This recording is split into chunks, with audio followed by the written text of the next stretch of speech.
Hey real estate professionals, have you been through an obstacle lately? You worked really hard with a client to find out they don't want to go through a transaction anymore and it was completely out of your control?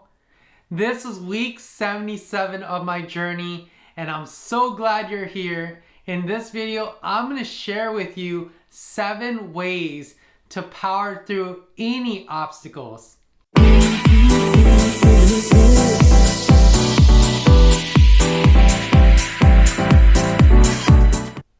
Welcome back. If this is your first time on my channel, I'm Ben, your agent with Aguilar Realty Group, brokered by EXP Realty of California. Unfortunately, I got some bad news. My seller client had told me today that she doesn't want to sell her home anymore because she's moving to another state and want to keep her home. I believe in positive thinking. Everything always happens for a reason. Here are 7 ways I power through any obstacle. Number 1, do everything you can to see if the obstacle can be solved. Number 2, hopefully this obstacle will teach you new things that you did not know before. Number 3, please don't beat yourself up.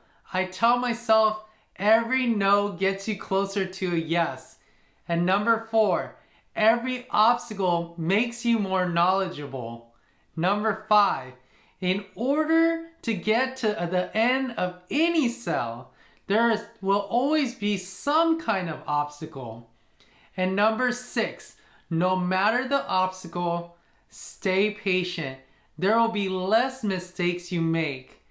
And number 7, face it head on and move on. These are the 7 things that I believe that can help you, power you through an obstacles.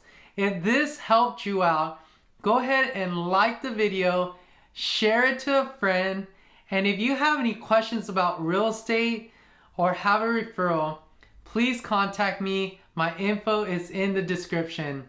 Hope you like this video. See you on the next video. Take care.